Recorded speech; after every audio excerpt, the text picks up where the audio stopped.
يا صديقي، عامل ايه؟ ايه؟ ايه الاخبار؟ ايه الاخبار يا عم؟ كل سنه وانت كل سنه طيب. وانت طيب. والعيد العيد العيد حلو. العيد حلو يا عم، جميل، بس بجد. لازم نعمل اي حاجه حلوه كده بس احنا. بقى الواحد كان تعبان ها. وزهق بقى ومكبوت. لازم النهارده نخربها، مش النهارده العيد. اه. لازم يا اسطى النهارده نطلع بقى العيد يا اسطى، ايوه الله ينور عليك، النهارده العيد. هنقضيها. هنقضيها بقى ونلم الشله طب كده مين اللي هيعمل المصلحه دي؟ نشوف اي حد من الشله بقى، نتلم كلنا يا عم انت كده مصاحب الناس بتوع الكحه طول اليوم، لازم نظبط المصلحه دي. لا يا عم ما انا تقلقش زهقان. ما تقلقش. لا لازم نقضي العيد الحلو. الشباب السنه دي بص ما اقولكش، اه. ناويين على نيه هيبوظوا الدنيا. هيبوظوا كل اللي عملوه في رمضان. يا- لا طالعين من رمضان، وبالذات استنى بس، بالذات يوم العيد استنى ده. انت رايح فين؟ ايه يا عم، في طالعين ايه؟ منين؟ من شهر رمضان الكريم.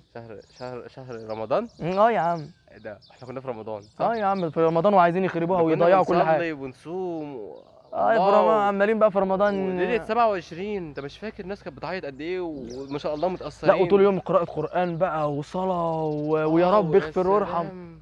وتلاقي كل واحد الناس ماشي لي كده هتخربها بوست النهارده يا على عم. صفحته يا رب تقبل مني. اه. ايه يا اللهم انك جماعة؟ عفو تحب العفو يا رب. وبجد انا امبارح برضو مستغرب، يعني كنت بعدي على واحد كده كان بيبقى مشغل قرآن على طول، امم. جيت عليه بقى لقيته مشغل صب اغاني ومعلي الصوت ومروق على حاله. طب وبعدين يا عم، في حال الشباب ايه والموضوع ده؟ ده كله.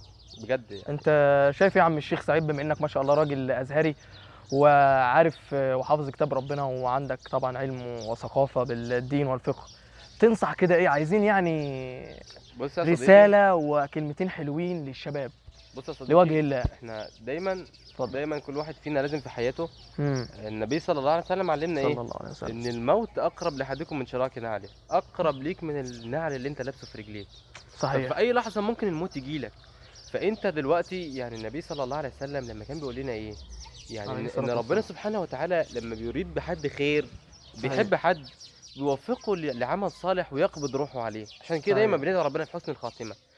فبجد يعني الكلام اللي كنا بنقوله ده حال كتير من الشباب، ان رمضان بيخلص خلاص بقى، يبدأ يسهر سهرات مش ولا بد، يبدأ يكلم بنات، يبدأ يعاكس بنات.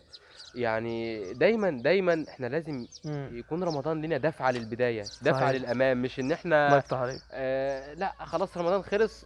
يا جماعة رب رمضان هو رب كل الشهور، صح ولا ايه؟ المشكلة يا شيخ سعيد، لما بتيجي تقول الكلمتين دول برضه تحس ان مفيش، يعني مفيش برضه رجا خالص ولا في نفع من الموضوع. بص يا صديقي، يعني دايما احنا كشباب، سبحان الله النبي صلى الله عليه وسلم صلى الله عليه لما وسلم. نيجي نرجع لمرحلة النبوة كنا نلاقي النبي صلى الله عليه وسلم بيقول لنا ايه، نصراني الشباب وخذراني الشيوخ. تعال صحيح. نشوف القدوات الشباب هم المستقبل. نشوف القدوات يعني سيدنا أسامة بن زيد قاد جيش، وكان عمره كام سنة؟ كان عمره 19 سنة. سبحان الله. مين اللي كان بيقود الراحلة بتاعت سيدنا أسامة بن زيد؟ تخيل كده مين؟ مين؟ سيدنا أبو بكر الصديق. امم. متخيل ان الخليفه يا الاول اللي الرسول صلى الله عليه وسلم صلى الله عليه يعني كان وسلم. بيأتمن، وكان مع النبي صلى الله عليه وسلم في كل مكان، اول المبشرين بالجنه. انت صحيح. متخيل؟ شيخ سعيد، لو جينا بصينا لحال الصحابة وقرأنا السيرة النبوية هنلاقي اختلاف خالص في الزمن دلوقتي اللي احنا فيه. يا حال الصحابه ايه. انا ما بقول لك ان سيدنا اسامه بن زيد لما النبي صلى الله عليه وسلم وكله إنه قياده الجيش، وسيدنا ابو بكر الصديق صديق الامه والخليفه الاول ويعني اول المبشرين بالجنه يقود الراحله بتاعته ويمشي على رجله، يا سلام. كان حال الشباب جميل قوي. نيجي نقارنه بحال الواقع دلوقتي بقى، مفيش قدوات. تيجي تسألهم مين قدوتك، يقول لك قدوتي شاطر. الأسطورة وحمو بيكا ونمبر مع 1. احترامنا ليهم يعني، بس لا انا ما بحترمش غير الانسان اللي هو يكون ليه انسان. قدوة هادفة. يعني انا ما صحيح. بكرهش حد يعني له احترامه كإنسان طبعا، لكن احنا محتاجين قدوات فعلا. يعني شباب بصوا لسيرة الصحابة، بصوا لحال السلف الأمة، للناس اللي قبلكم. في ناس من جيلكم ما شاء الله ربنا فتح عليهم في حفظ القرآن، بدل ما تغني اقرأ قرآن، ابتهل. يعني إنشاد ديني، استخدم موهبتك في حاجة تنفعك وتنفع المسلمين. يا جماعة ومن يتقي الله يجعل له مخرجا. عشان توصل لهدفك، عشان تكون إنسان كويس قدوة صالحة في مجتمعك، دايما تقوى الله سبحانه وتعالى. يعني انتوا الشباب زينة الأمة وعماد الأمة، فربنا يحفظكم ويبارك فيكم. وانتوا بجد المجتمع بتاعنا لسه فيه خير، وان شاء الله ربنا يصلح حالنا وحالكم جميعا يا رب ان طب شاء يا الله. سعيد بقى، العيد طبعا بيقولوا ايه؟ مش عيد فرحه، يقول لك يا عم انتوا يبقى مشددين يا العيد عم فرحة ليه؟ يا ده عم، اما لا الدين لا العيد مش فرحة. بيقولوا عيد فرحه وانبساط، انتوا ليه بقى طالعين بقى عمالين مأزمين معانا ليه؟ إيه ده؟ قول لهم يعني الرسول دايما كان هو بيقول مش ايه العيد والاسلام. فرحة؟ لا استنى بس، قبل ما نقول الرسول قال ايه، مش احنا خارجين؟ ده احنا طبعا احنا خارجين بقى وهنلم خارجين صحابنا النهارده صحابنا، وابراهيم اكرم يا عم النهارده قعدنا نتصل عليه ابراهيم وما اكرم جاش، وما جاش وتعبان ومش عارف ماله، بس مش هينفع كده القعده لا شكلها لا لا باظت. احنا لا لا لازم نعمل قعده يا عم، هناخده هو مش هينفع اول الكلام من ده. الشباب.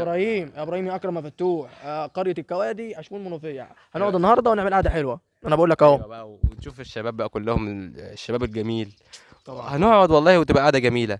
العيد فرحه، والنبي صلى الله عليه وسلم قال لنا افرحوا، قال صلى الله عليه حتى كمان ان سيدنا ابو بكر دخل بيت النبي ولقى فيه بنتين صغيرين بيغنوا عند السيده عائشه وبينشدوا، فنهارهم ازاي انتوا بتغنوا في بيت رسول الله صلى الله عليه وسلم. تخيل قالوا له ايه، يعني النبي صلى الله عليه وسلم قال ايه؟ قال له دعهما يا ابو بكر، سيبهم حتى تعلم اليهود، عشان اليهود تعرف ان المسلمين عيد، لنا اعياد وبنفرح زينا زي غيرنا، عشان احنا مش دين كبت ولا دين، لا يعني دين التكشير، لا والله احنا دين السماحه ودين اليسر ودين كل حاجه حلوه. كمان دين الصلاه، نصلي واحنا نصلي واحنا في يوم العيد برضه، يعني ما نسيبش الصلاه، صح ولا ايه؟ صحيح. اختم بقى اول حاجه يعني قبل ما نختم كده، انت ايه ونختم طبعا. لازم المايك لازم معاك. لازم اخليهم يشتركوا في قناتك، قناه اعلاميكو الله سيف الله، فرج ده بقى يعني. ده بقى العيد التالت بتاعي. ايوه ايوه ايوه ايوه يعني ممكن تقول العيد التالت والرابع كمان. ايوه. اتشرفت طبعا بالشيخ سعيد، امام وخطيب مسجد الشهداء بقريه كوادي اشمون المنوفيه، قريتنا طبعا، ومبسوطين طبعا ان احنا من المنوفيه الحمد لله، عشان الناس أيوة بتقعد أيوة. تقول لنا انت منوفي يا منوفي. اتشرفت طبعا بلقاء بيه، ما شاء الله عليه علم وثقافه وايمان. حبيبي حبيبي. يا رب وبكرر يا رب ان الفيديو يكون نال اعجابكم، وكل سنه وانتم طيبين. خليهم بقى يشتركوا في قناتي بالمره بقى، عشان نبقى نطلع كل مره مع بعض وعشان ما بقى بقاش كده. طماع برضو، ايوه ايوه، ما تبقاش طماع ها؟ اشتركوا في قناه الشيخ سعيد العلامه الكبير طبعا، لا لا لا لا الازهري الكبير. هي قناه اسمها على اليوتيوب اسمها سعيد محمد، وفي كمان بيدج على الفيسبوك بنفس طبعاً. الاسم. يعني ان شاء الله نكون معاكم كده احنا الاثنين دايما في فيديوهات جديده، وان شاء الله انتظرونا نشوفكم إن على شاء خير، الله. وكل سنه وانتم طيبين. انتظروا في المزيد من ان شاء الله من الفيديوهات الهادفه ان شاء الله اللي تفيدكم، وتستمتعوا بيها.